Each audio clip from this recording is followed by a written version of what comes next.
नमस्कार दोस्तों, आज की हमारी घटना राजस्थान के भरतपुर ज़िले से है।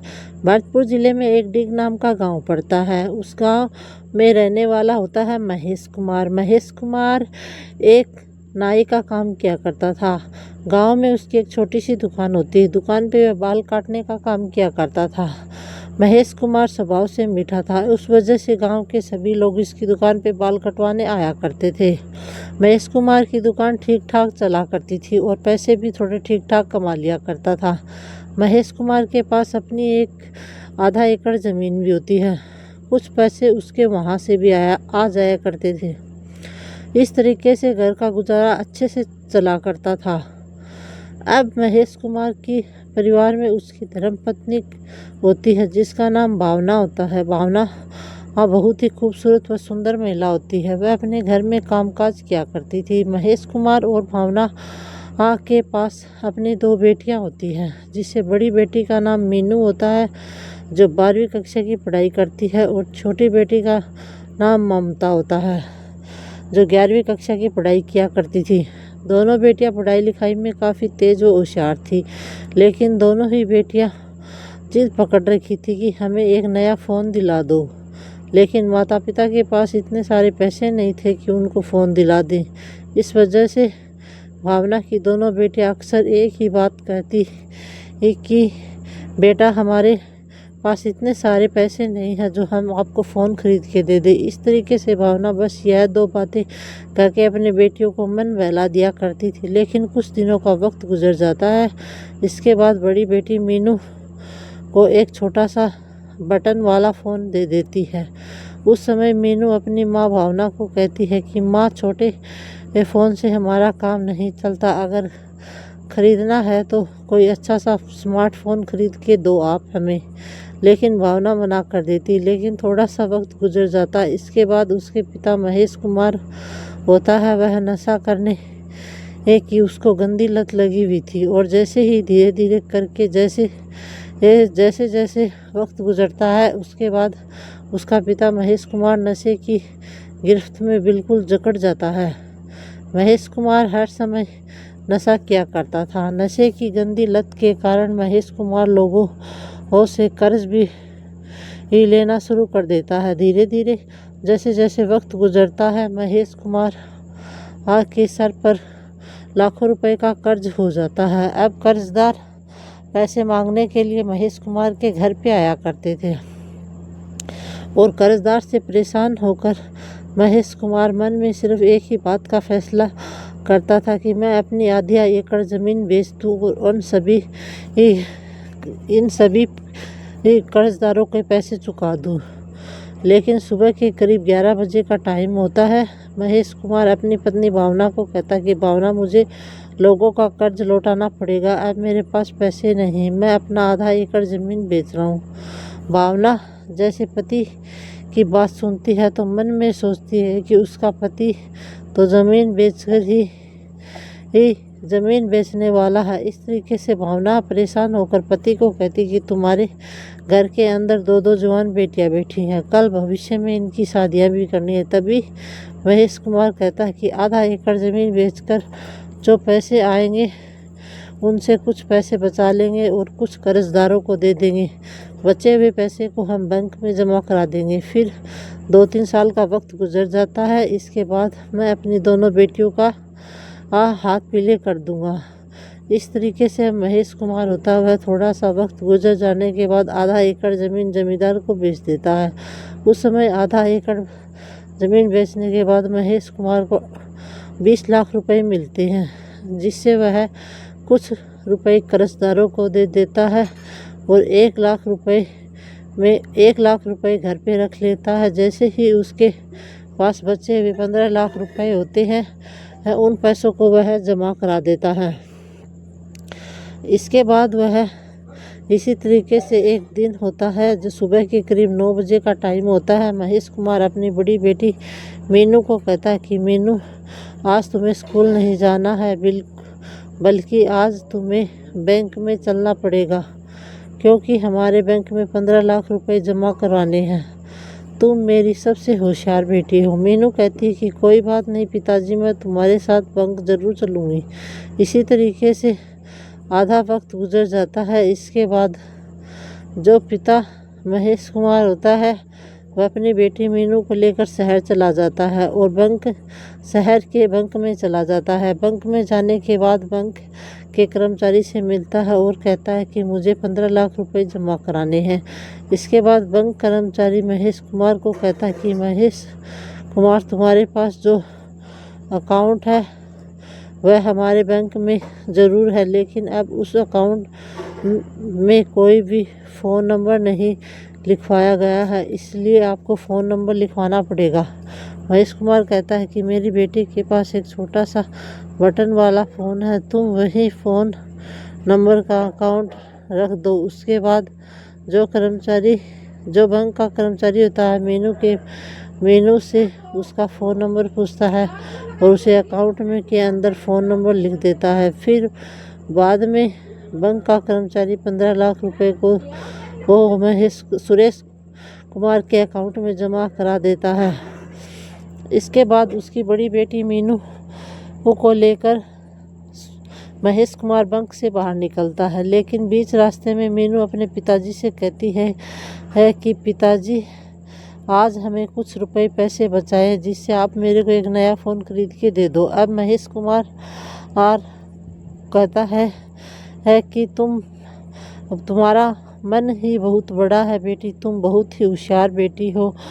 मैं तुम्हें एक दिन स्मार्टफोन ज़रूर लेके दूंगा। उसके बाद उसकी बेटी बहुत ही खुश हो जाती कि मेरे पिताजी एक दिन मुझे ज़रूर फ़ोन ला के देंगे, स्मार्टफोन। फिर उसके पिता होने का कोई हक नहीं होता है और यह बात महेश कुमार कहता है कि अगर मैं तुम्हें फ़ोन ला के नहीं दूंगा तो मेरे पिता होने का क्या हक है। यह बात सुन के उसकी बेटी बहुत ही खुश होती है और अब दोनों शहर से कुछ खरीदारी करके अपने गांव चले जाते हैं और फिर कुछ दिनों का वक्त गुजर जाता है। महेश कुमार एक मोबाइल की दुकान पे जाता है और छोटा मोटा सस्ता सा फ़ोन खरीद लेता है और जैसे ही वह फ़ोन मीनू का फ़ोन दिया जाता है तो मीनू उस फ़ोन को लेकर बड़ी खुश होती है और स्मार्टफोन में सिम डाल लेती है। मीनू बड़ी खुश हो जाती है। इसके बाद पिता और बेटी दोनों अपने घर के अंदर आ जाते हैं। घर के अंदर आने के बाद वह अपने स्मार्टफोन को चलाना शुरू कर देती है, परंतु उसकी बेटी यह नहीं जानती कि भविष्य में चल के उनके परिवार के साथ क्या होने वाला है। कुछ दिनों का वक्त गुजर जाता है। एक तारीख आती है 21 मई 2025 का दिन होता है। सुबह के करीब 9 बजे का टाइम होता है।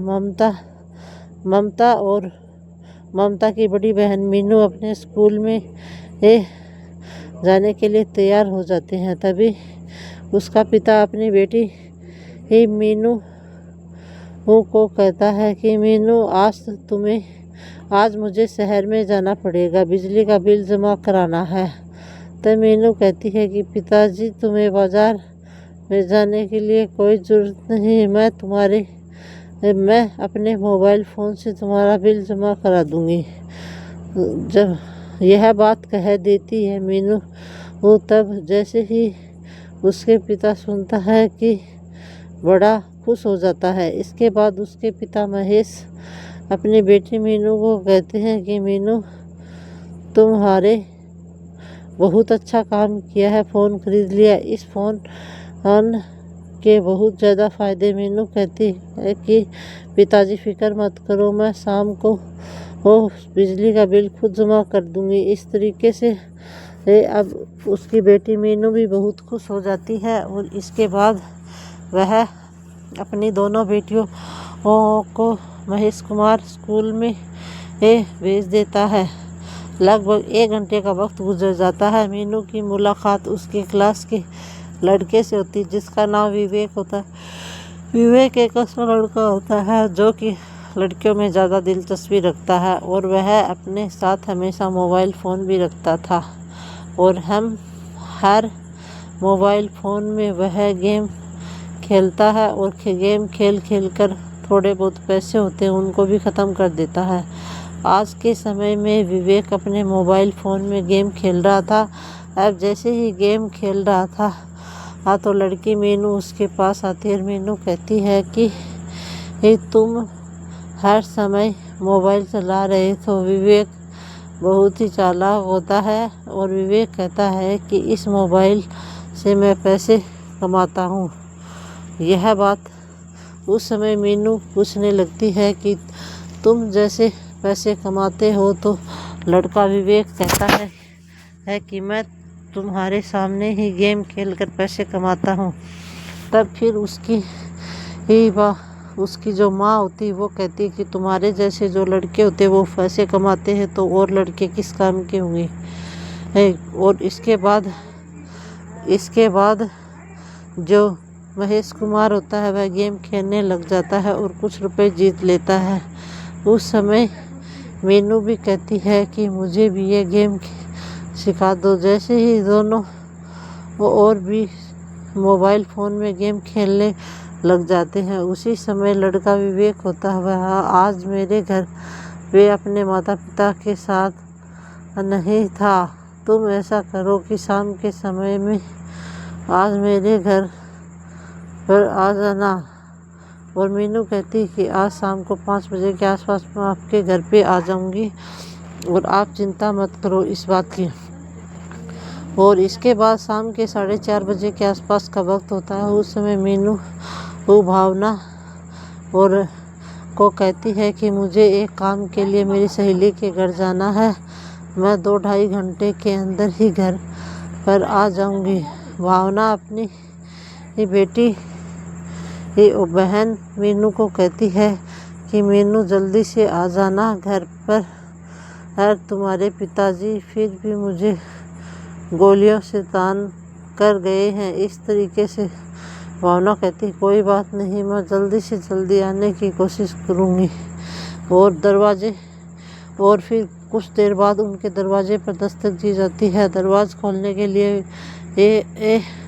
खुल जाता है तो उसका दोस्त विवेक खड़ा होता है और घर को देखता है। विवेक की नियति में काफ़ी कमी हो जाती थी। और इसके बाद वह लड़का मीनू विवेक सब कमरे के अंदर चले जाते हैं। विवेक उसी समय अपने घर का अंदर का दरवाज़ा बंद कर लेता है। फिर विवेक और उस लड़के मीनू के साथ मुझे गलत रिश्ते कायम होने शुरू हो जाते हैं। मुझे भी फ़ोन से गेम खेलना है। तभी उसका मन कहता है कि मुझे भी फ़ोन से गेम खेलने, लेकिन इस समय पहले से ही वक्त गुजर जाता है। और उसके बाद उसकी बेटी जो मीनू होती है वह काफ़ी ही सुंदर और हैंडसम होती है।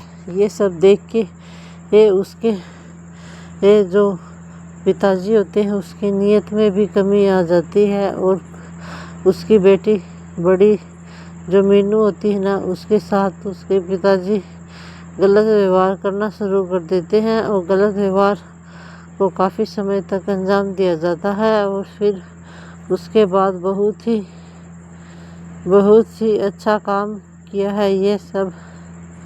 ये सब सोचकर उसके पिताजी बड़े ही खुश हुए हैं। इसके बाद वह दोनों अब खाना खाकर सो जाते हैं। जैसे ही रात को सो जाते हैं तो उस समय फ़ोन में कुछ आवाज़ आती है। फ़ोन में आवाज़ आने के बाद मीनू जैसे ही अपना फ़ोन खोल उठाकर देखती है तो उसके सामने वह फ़ोन फट जाती है। फ़ोन फटने के बाद मैंने जैसे तैसे करके रसोई की थाली को इकट्ठा किया है और जो केशी होती है वह अपने सुस्ते को डल कर आ जाती है। तो दोस्तों यह कहानी सुनाने के पीछे हमारा उद्देश्य किसी की भावना को ठेस पहुंचाना नहीं, किसी को दिल को आहत करना। तब अपने और अपने परिवार का ख्याल रखना। जय हिंद दोस्तों, राधे राधे।